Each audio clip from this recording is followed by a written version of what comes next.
you, everybody. Please welcome Larry King.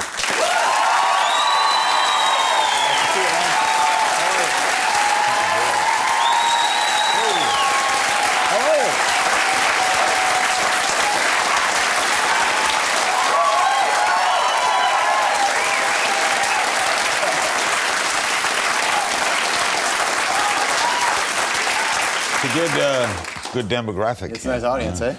Nice, lively, alert. It's good fun. This is like it in Canada, huh? It's fun. It's fun. It's George, I want to ask you. I'll ask you, and then you could ask me. Okay. See, I told you right off the top this is what he's going to do, right? Go for it, King. Why didn't they change your last name? Well, when I was first starting out in British Columbia radio, they tried to. They said that it would be a bit too ethnic, Stroumboulopoulos, so I offered to change my name to George Jefferson. No, when I came back and I worked in Toronto radio at a sports station, athletes had, ethnic-sounding names, Correct. and the program director was a guy named Makowitz, and so he said, if Stroumboulopoulos is your name, keep your name. My name was Larry Zeiger, Z-E-I-G-E-R, only 2 syllables, and that was 1957, and the general manager said that won't do, people will think it's too ethnic, and they'll spell it wrong, like I-E instead of E-I, so we need another name. And I was about to go on the air, first day on the air. 5 minutes from going on the air, I don't have a name. That would have been it'd be hard to get popular. Yeah. So he had an ad open, the Miami Herald was open to an ad for King's Wholesale Liquors. And for a second you're sitting, I want to be Larry Liquors. That's what I want to be, right?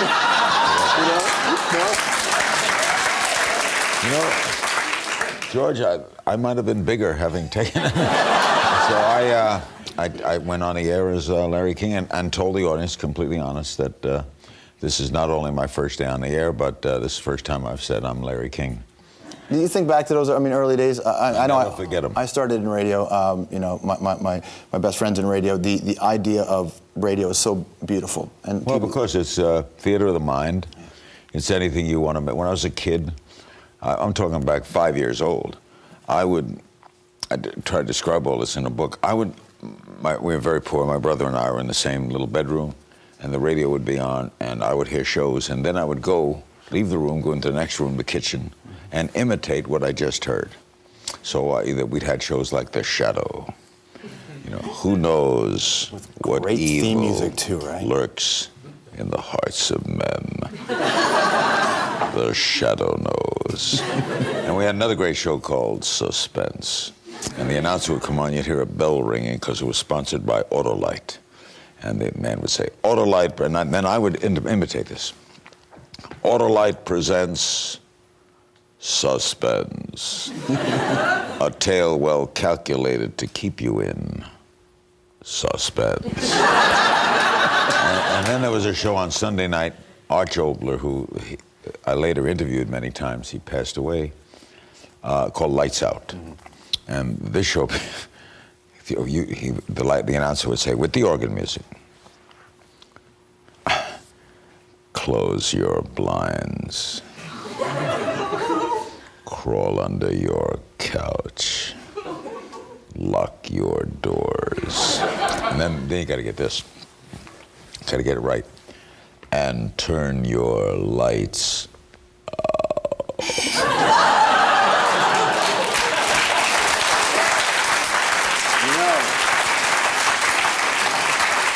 I would imagine over the past 8 years, that's the exact same kind of approach guys like Dick Cheney took to politics. Go to their press conferences. You got a point. That scare them. Yeah, absolutely. So you think back to the early days, but when you get on TV now and you get to do the show, it's been a long time.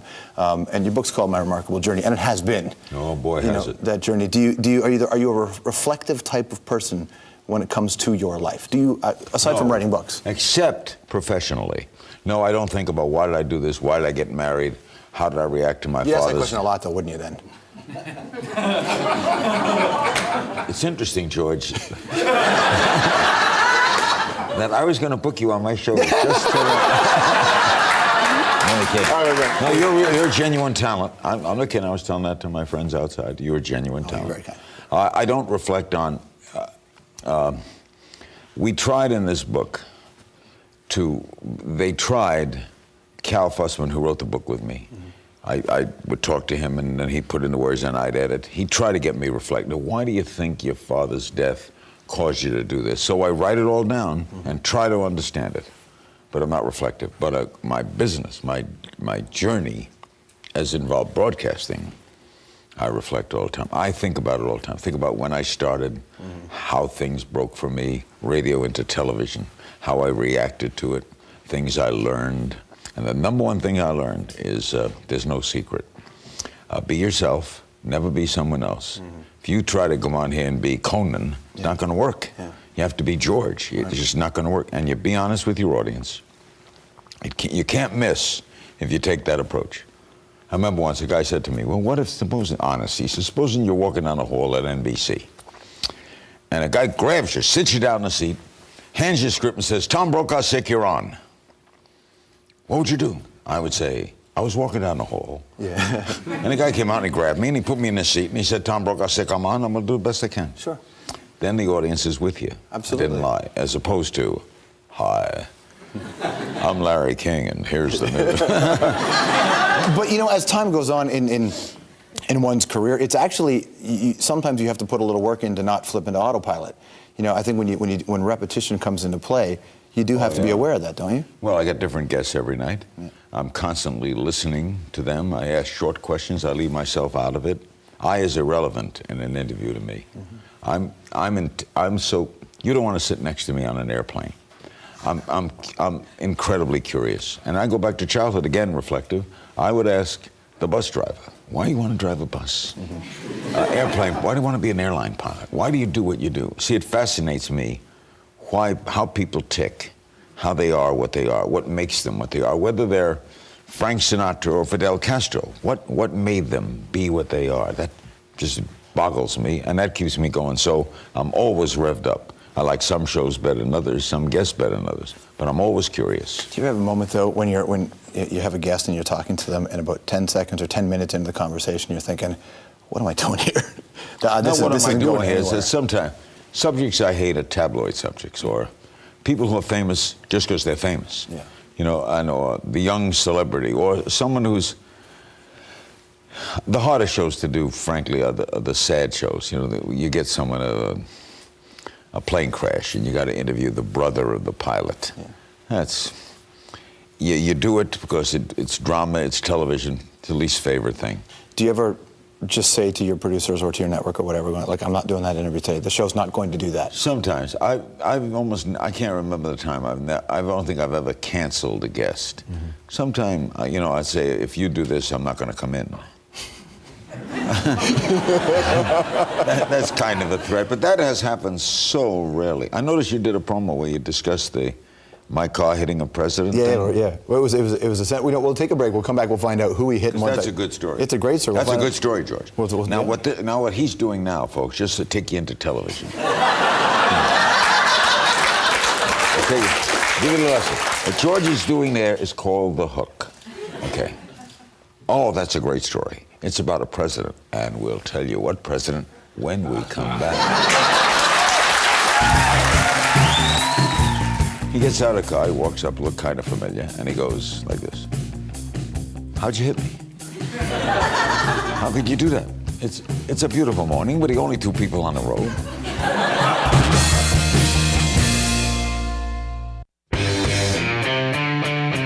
Hey, please come back to the program tomorrow. The most famous hockey dad in the country, Walter Gretzky, is going to be here on the hour. And then in a couple of weeks from now, God love her, pull your ear, Carol Burnett. Carol Burnett, June 11th on the hour. Gretzky and Burnett. We'll continue to hang out with Larry King. Hold it. Wait a minute, I know this is a big show. I know this is a popular show, but did you say Walt Gretzky? Yeah, Walt Gretzky. I had Wayne Gretzky. I hope you know that in the States, Wayne's a little better known. Yeah, he is. However, and I'm sure you realize this, in Canada, no Walt, no Wayne. We go to the source, Daddy. That's where we go. No, hey.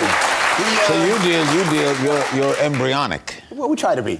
We try to get the parents of people. Sometimes. No, and that's an interesting way to book. I like that. In other words, you don't want Obama. No. You want his mother. I want his mother. That's an integral part of his story. Correct. There would be no him without. Right. I got to try that. I wouldn't say no to Obama, but you know. No, say no. Get the You want the story? Yeah. Well, so you're driving a car. What happens? We're kids. I just started radio in Miami Beach, and one day 3 or 4 of us say, "Let's go see what Palm Beach looks like." Never been in Palm Beach. We had a beat-up old convertible I was driving, and we drive up to Palm Beach Sunday morning, beautiful Sunday morning. And the air was clear, and we're looking around at the houses, and look at that, look at the water, wow, Palm Beach. And I suddenly look up, we're coming toward Worth Avenue, very famous.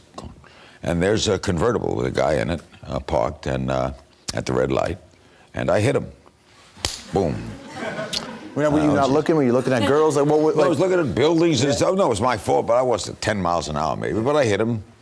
He gets out of the car, he walks up, looked kind of familiar, and he goes like this. "How'd you hit me? How could you do that? It's a beautiful morning, but only 2 people on the road. How on earth could you hit me?" I said, "I'm sorry, do you want to change license plates?" He goes, "Nah, there's no damage. But I want all of you to raise your right hand, the 4 of us. Yeah. Swear that when I run for president next year," this was 59, "you will vote for me." And it was John Kennedy. That's a hell of a moment.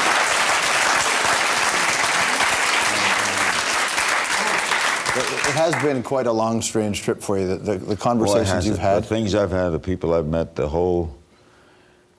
we almost called this book, and in fact the working title was, "What Am I Doing Here?" Because I still can't believe all the things that have happened to me in all areas of life, personal and professional. I still pinch myself. I still look in awe at the business I'm in. I still love what I'm doing. And I could be like, I'm tired today. I've done a long day. I was up real early, working all day yesterday. I was at bookstore things. So I get in here, and I see you. I meet you for the first time, standing there, and then suddenly the light goes on, and you introduce me, and something revs up.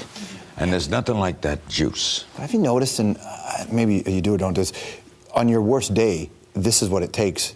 This is the only place where you can be in control of your life. This is the only way you can shut the noise off in your head or the noise off with your family or all that. It's the easiest part of my day is going on the air because I can control it. Now, the one thing, like, for example, you can't control the wife. Pass on that. I can't control the environment. I can't control what my children are doing.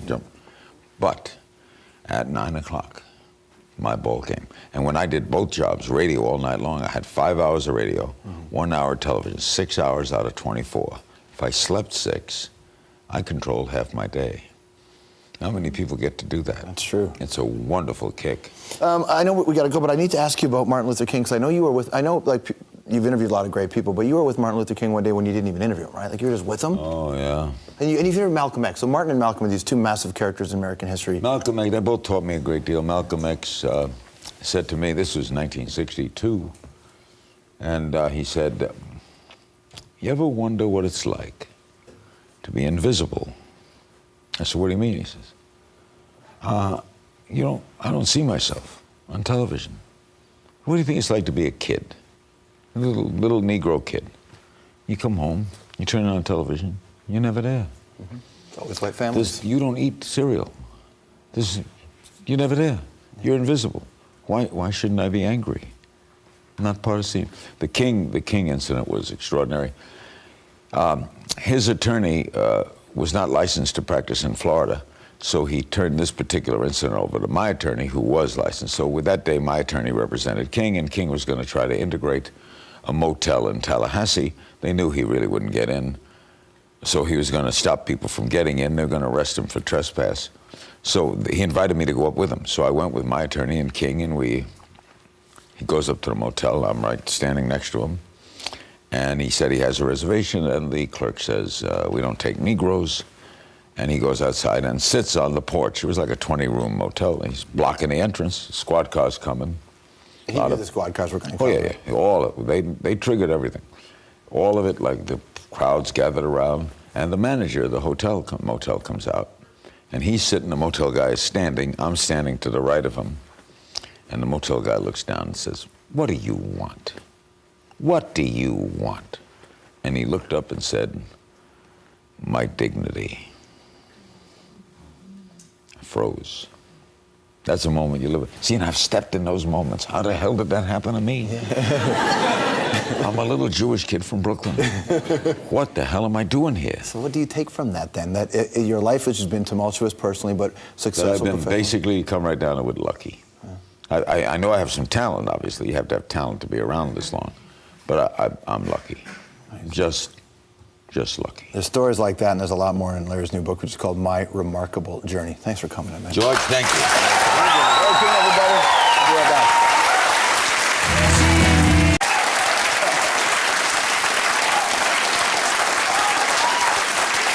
It's a good demographic. It's a nice audience, eh? Nice, lively, alert. It's good fun.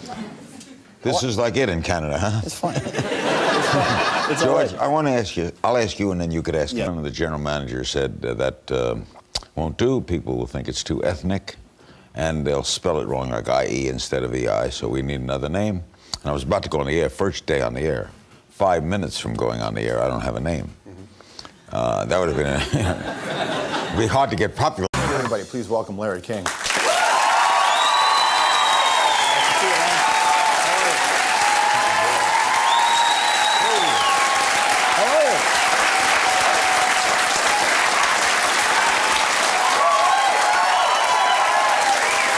Okay. See, I told you right off the top this is what he's going to do, right? Go for it, King. Why didn't they change your last name? Well, when I was first starting out in British Columbia radio, they tried to. They said that it would be a bit too ethnic, Stroumboulopoulos, so I offered to change my name to George Jefferson. No, when I came back and I worked in Toronto radio at a sports station, athletes had, ethnic-sounding names, Correct. and the program director was a guy named Makowitz, and so he said, if Stroumboulopoulos is your name, keep your name.